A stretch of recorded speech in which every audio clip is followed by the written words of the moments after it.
Coach Sully, Reps and Sweat Martial Arts and Fitness. This is Mat Chat. So today we're talking about switching stances. As you all know, or as you should know, in martial arts and boxing, kickboxing, you basically have two stances. You have your traditional orthodox stance and you have your southpaw stance. One stance has the left hand and left foot forward, and the other stance has the right hand and the right foot forward. And most people either do one or the other. Obviously, the orthodox stance is the most popular one. It's the one that most fighters fight out of, and that's because most people are right-handed. So that's the one that's most popular. The southpaw stance is a little less popular. Usually your left-handed fighters fight with the southpaw stance, which puts their dominant hand in the back. So with the orthodox, the dominant right hand is the backhand, and in southpaw stance, the dominant left hand is the rear hand. So there's a lot of, I wouldn't say controversy, and I think it stems from traditional martial artists when they are developing their skills. When you take a kung fu or like a karate, a lot of times those martial artists encourage that their pupils and their students and their practitioners train both sides and both stances. But as the popularity of combat sports, and these are people who get in the ring and who compete in boxing and kickboxing stances, you would generally see obviously most of the stances being orthodox, but you would generally see a fighter pick a stance or have a stance and stay in that stance. Now, to be clear, and this is just from my experience on the mats, it is not a requirement to develop a full skill set. It's not a requirement to work both stances, to have tools in both stances. And a general rule of thumb would be, if it is something that will contribute to your success when you're sparring or when you're fighting, then have at it. If it's something good, if it works, if it's something that's going to add an element that will give you an advantage over your opponent, so be it. And the idea behind switching stances or being proficient in both stances is exactly that, is to make yourself unpredictable, is to switch things up on your opponent, is to make your opponent have to react to different things.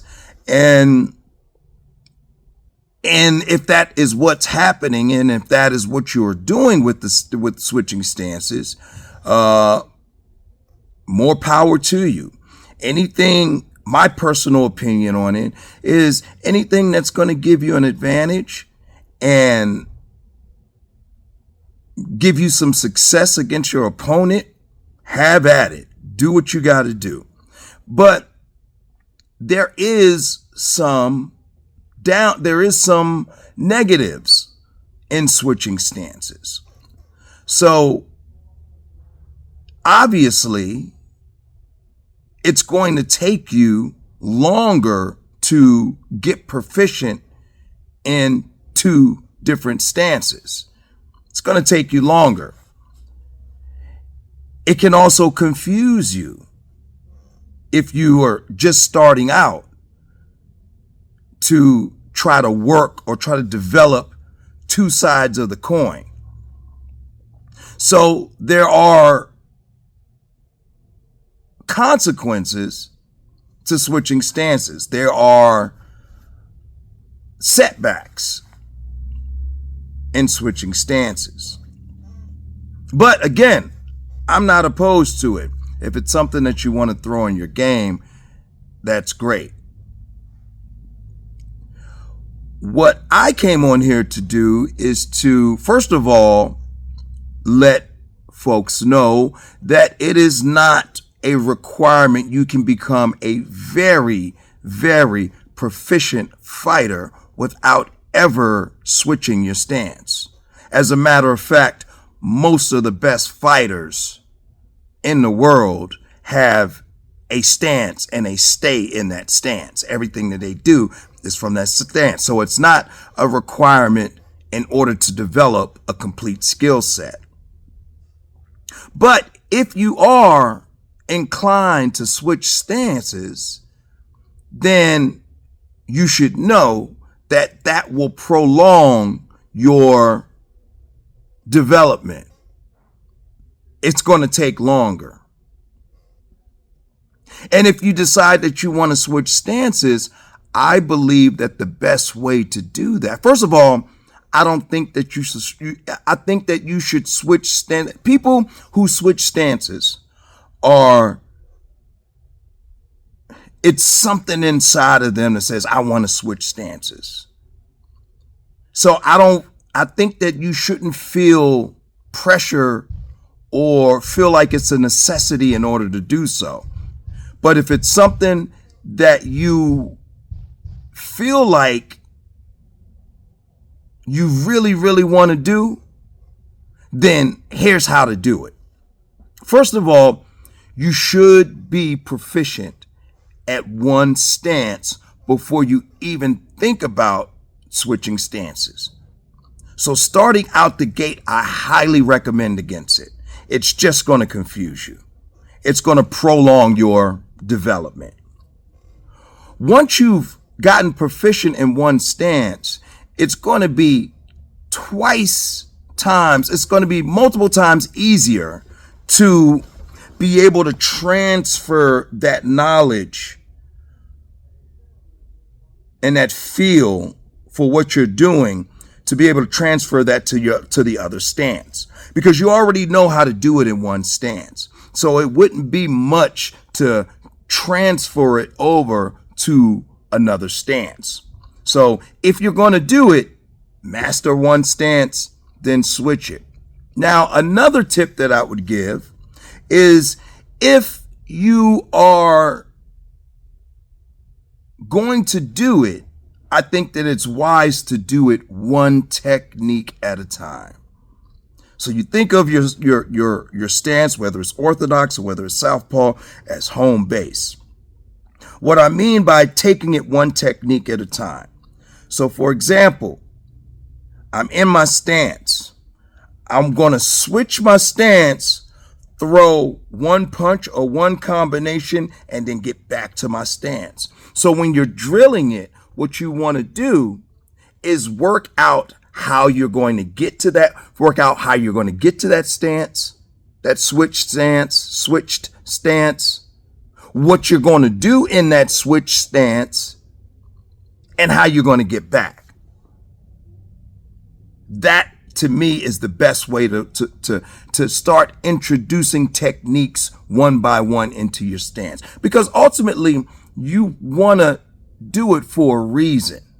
So for example, if you are fighting somebody and you can create an opening in one stance, switch your stance, capitalize off the opening, then go back to the stance, go back to your original stance, that would be a good way to do it. Now,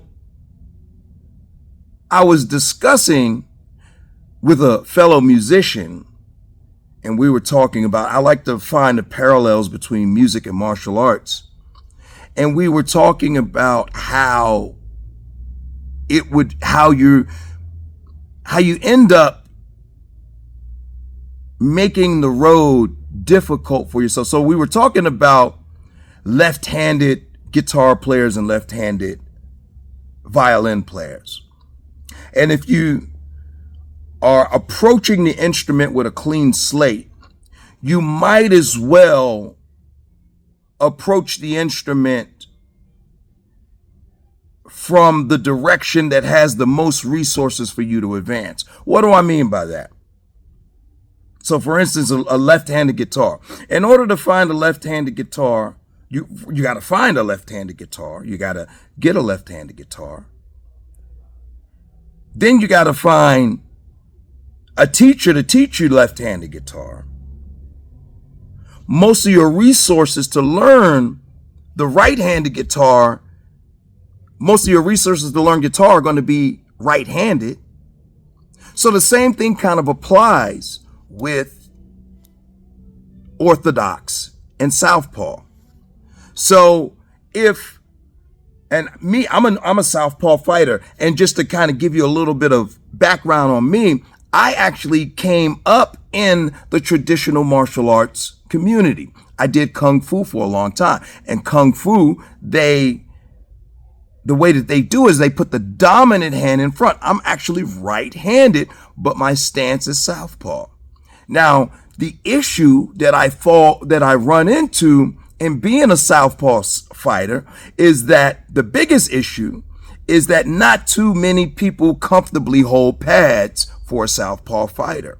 So I'm automatically, if I want to get in some solid pad work, and when I'm training, when I'm doing pad work, I had to learn how to do it orthodox just so I can participate and someone can hold pads for me.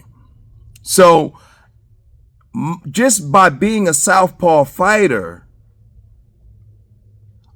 I have limited resources available to me to advance and to develop my skill set.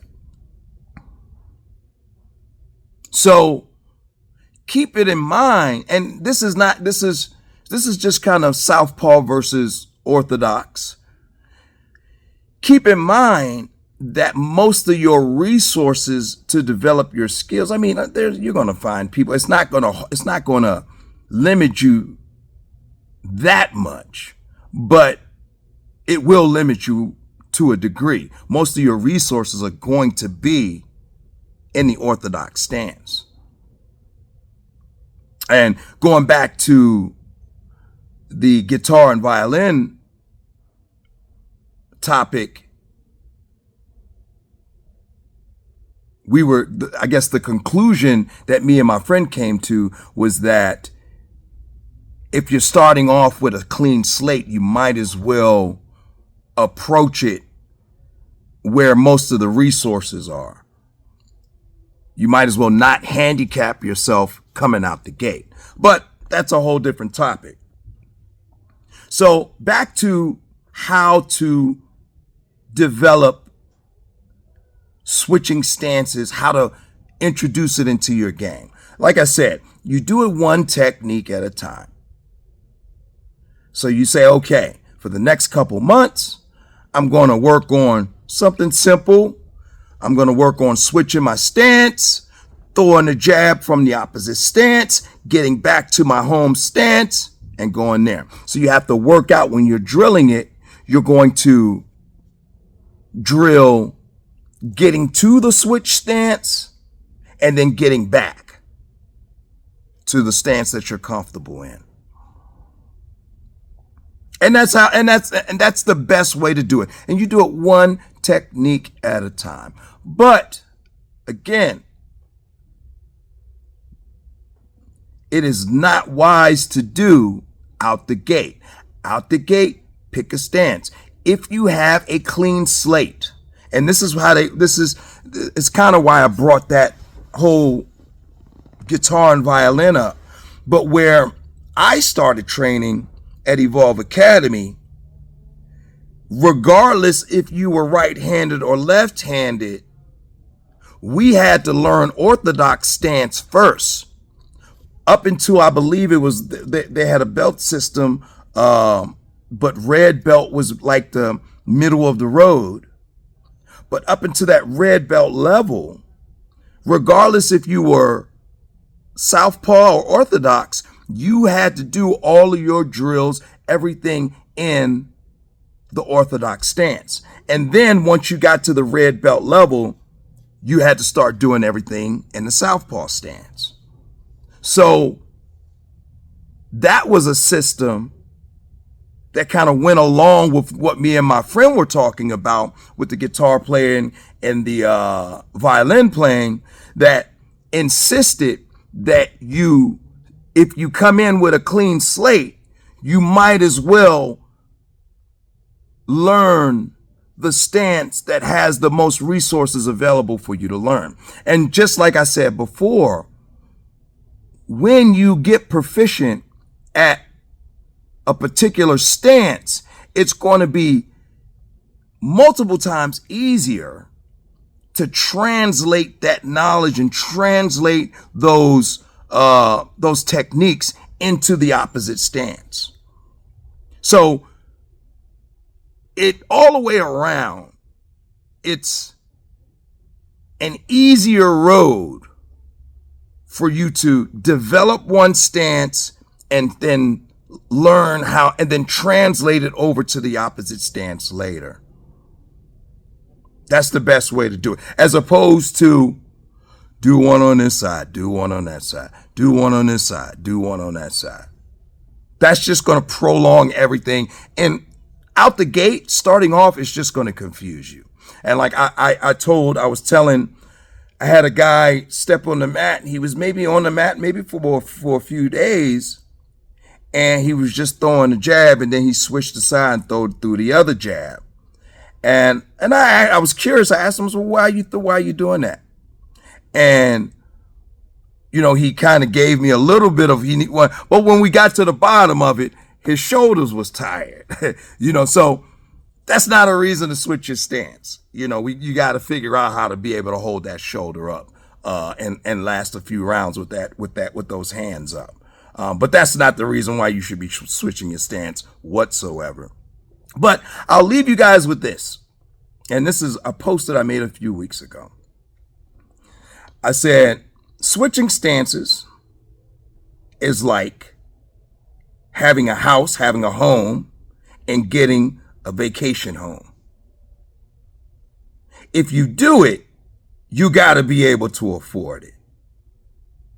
And if you move into that vacation home for any long period of time, you really have to be able to afford it. And what that means is that you have to look at switching stances from a standpoint, is it going to drain your resources? Is it going to make you broke like a vacation home has the potential of doing? Or is it going to be your escape? Or is it going to enhance what you already do?